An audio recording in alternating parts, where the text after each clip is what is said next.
Hey, my name is Pickens. The Lord visited me in a dream. This is what he showed me. I appeared in the all right room. It was a four-cornered room. And I got up off the floor and I began to look around. And first thing I noticed was in front of me was a double door and it was wide open. So I decided to go close to the door to find out what was outside of it.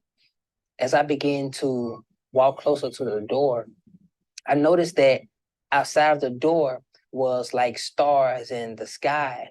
And I began to look outside of the door, and underneath us was the earth. And I was a little bit afraid of heights. And so I kind of panicked because it seemed like we were so high above the earth. And I was in this isolated place where there seemed to be only me, and I was excluded away from everybody else.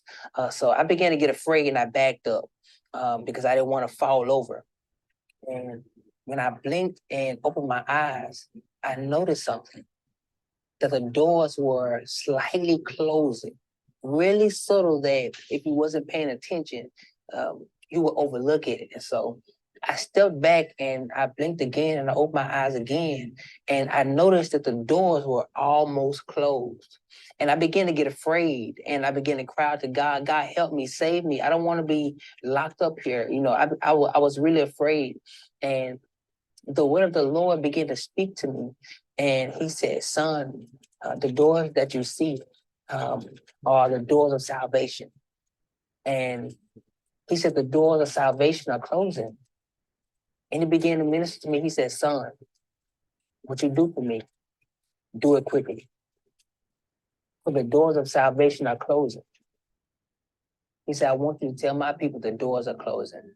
And I said, Lord, I'm going to tell the sinners that the doors are closing. He said, son, when I mean the doors are closing, I'm not talking about the lost. I'm talking about the church. He said, tell my people to make up their mind if they want to be saved or not. For the doors of salvation are closing for the church.